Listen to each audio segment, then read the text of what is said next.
Fala, meus amores, tudo bom? Hoje nós vamos falar sobre sintaxe, né? Nós já vamos entrar nesse estudo da sintaxe.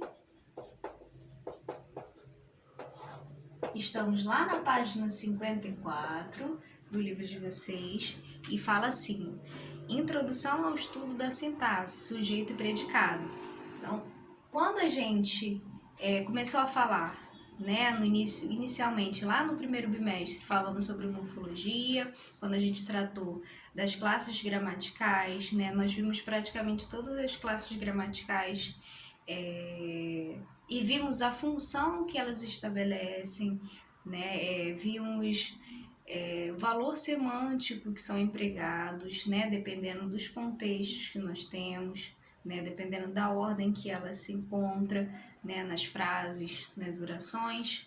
E agora nós vamos ver essas mesmas palavras. É claro que a gente não vai tirar o estudo da morfologia de campo, né? A gente vai agregar o nosso conhecimento acerca da morfologia para que a gente possa entender também a sintaxe. Porque a sintaxe ela vai ser a relação dessas palavras, né, dessas classes gramaticais que nós temos, que nós precisamos reconhecer, né, nas frases e nas orações, e aí elas vão assumir funções sintáticas, elas vão estabelecer relações umas com as outras. Então não vai se tratar mais do eixo da seleção e sim da combinação, né? Quando a gente tem, por exemplo, eu faço um enunciado qualquer, né, ou aí, sendo ele escrito, né, ou falado oralmente. Quando eu faço um enunciado, por exemplo, João foi à feira. Eu enunciei, né, esse exemplo aqui, João foi à feira. Ora, eu pensei na minha cabeça, quando a gente faz isso, né, a gente enuncia, sendo qualquer enunciado que a gente queira fazer, a gente escolhe as palavras na nossa cabeça, escolhe aquilo que a gente vai dizer, né? Por que eu coloquei João ao invés de Pedro? Por que eu não coloquei Pedro ao invés de João? Eu selecionei na minha cabeça o nome João para colocar aqui, né? Por que eu usei esse verbo e não outro? Por que eu usei o verbo ir e não, sei lá, comer, gostar? Porque eu selecionei dentro de todas, né, aquelas classes, né, envolvendo, né, a classe gramatical do verbo, né, envolvendo os verbos, todos aqueles verbos que estão lá nesse grupo. Por que eu escolhi justamente o verbo ir? E por que eu escolhi ir à feira e não à praia, e não ao parque, e não ao cinema, ao teatro, sendo que for?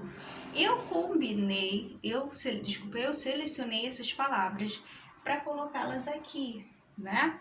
Ora, isso é o que a gente tem do eixo da seleção.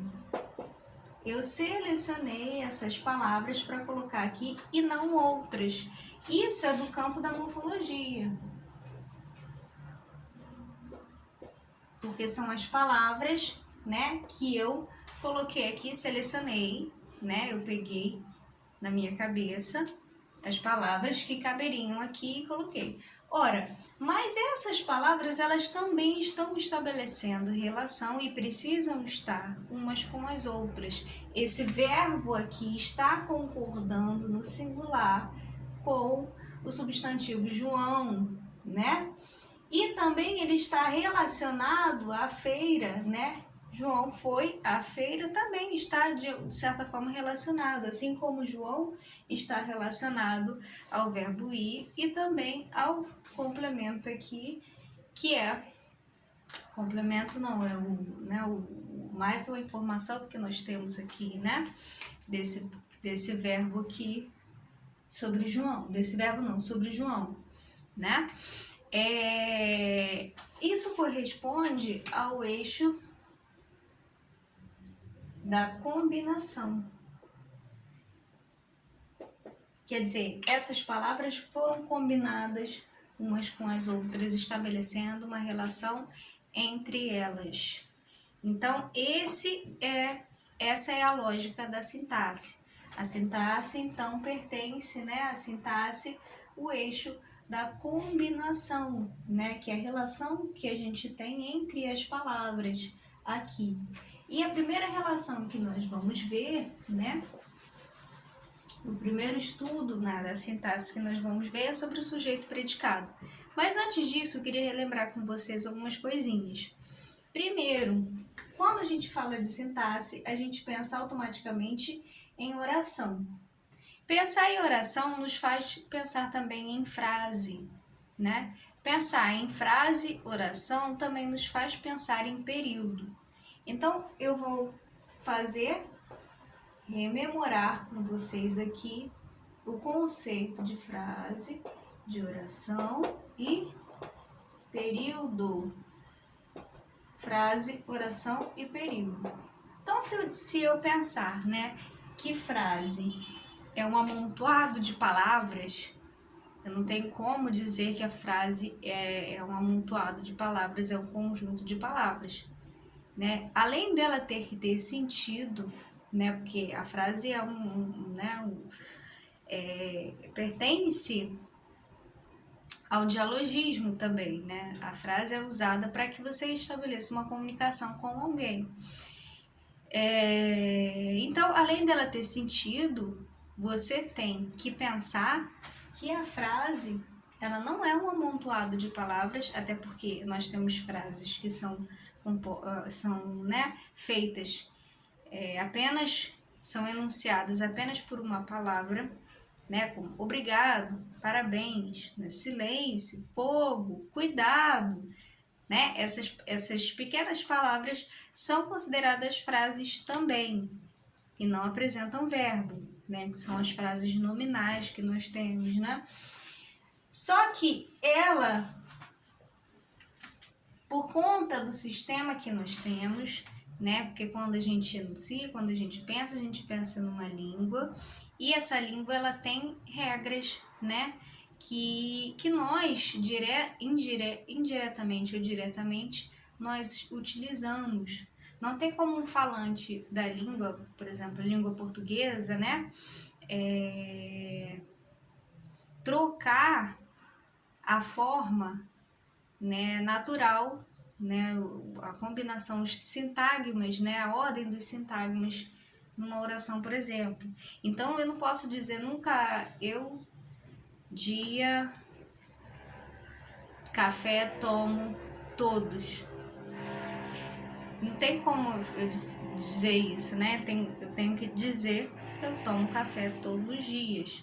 Não sei se eu consegui fazer essa mesma frase antes, mas automaticamente a gente já coloca essas palavras na ordem para que eu consiga entender, para que eu consiga ser entendida.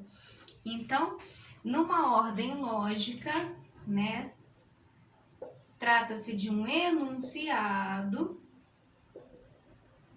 Enunciado porque é um dito de alguém, né, formado por palavras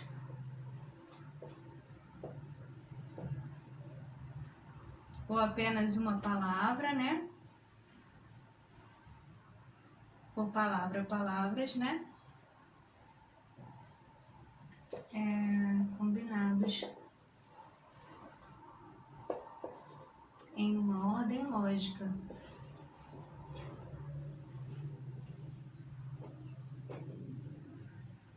Né? Para que tenha um sentido, para que eu tenha um sentido e consiga entender, né? Consiga entender e consiga passar a mensagem. Pode ser formado por uma palavra ou pode ser formado por mais de uma palavra. Pode ter verbo como pode não ter. Já a oração é também um enunciado formado por palavras, mas é um enunciado que tem, né, como principal ali, o que gira em torno dele é o verbo.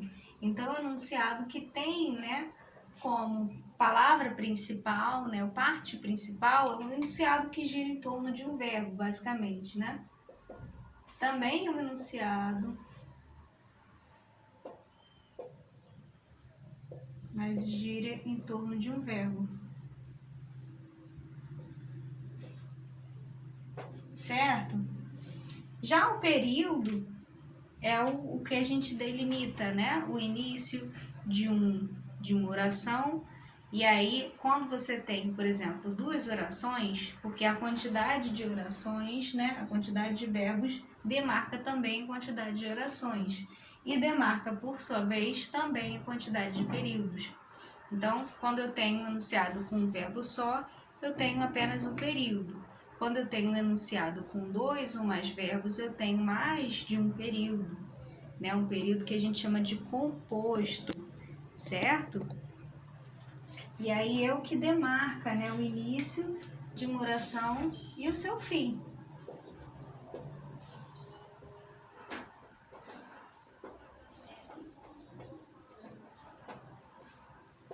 Só pra gente relembrar, tá, gente?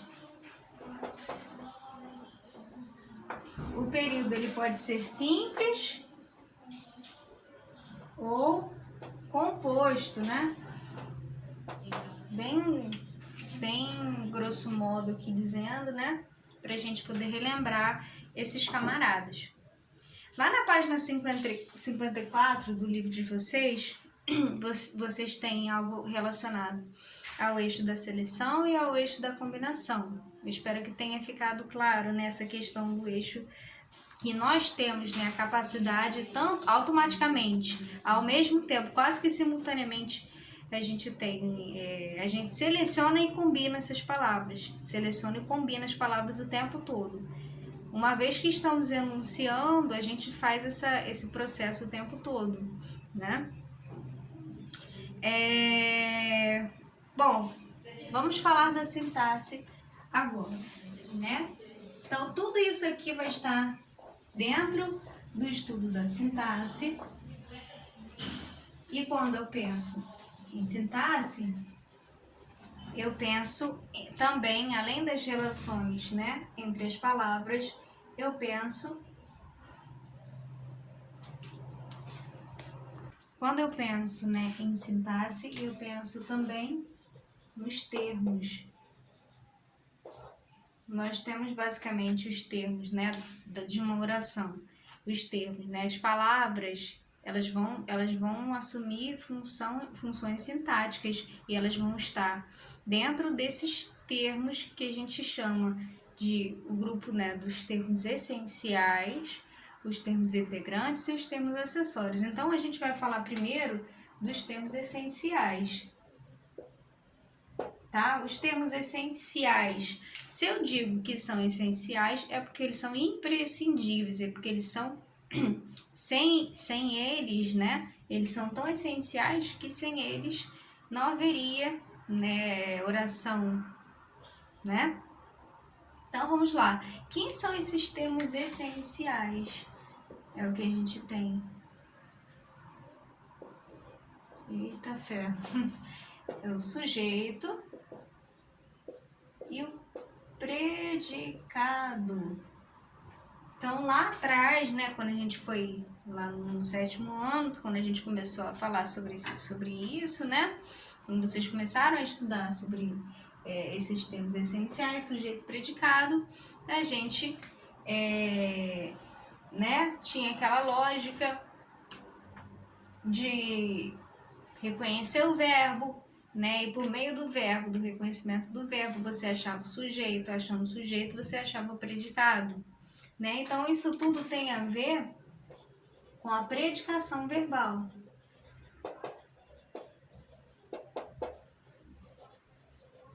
Porque é o verbo que vai estar relacionado, né? Já que a gente está falando de oração, é o verbo que vai estar relacionado, né, com todos os elementos que estão à sua volta, né?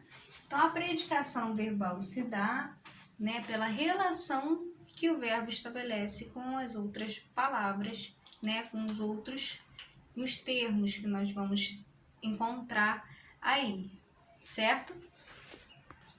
Então, como a gente sabe, né, não existe oração sem verbo, né? Não há oração sem verbo.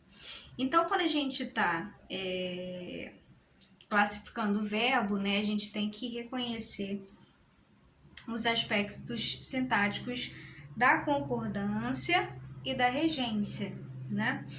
Deixa eu pagar aqui pra gente poder ver isso melhor.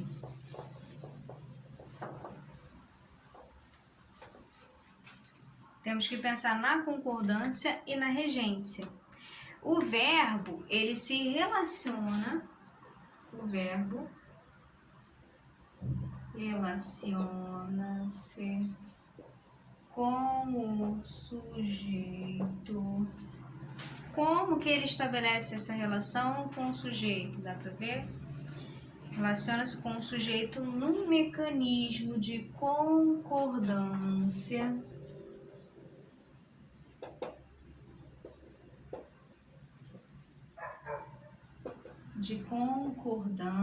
Isso tem que estar bem claro, né? Um mecanismo de concordância, sendo que o sujeito, né, e o verbo concordam em número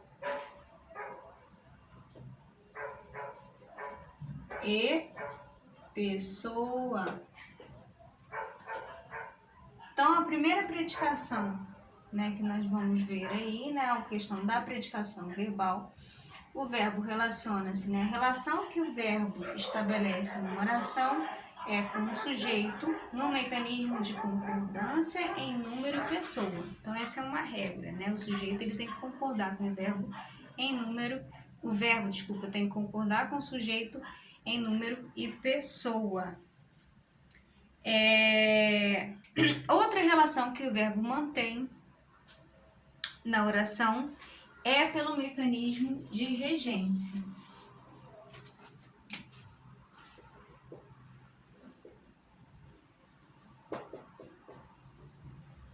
Predicação verbal. Então, o verbo relaciona-se com o sujeito no mecanismo de concordância em número e pessoa. E o verbo, outra relação que o verbo mantém na oração é de um mecanismo de regência.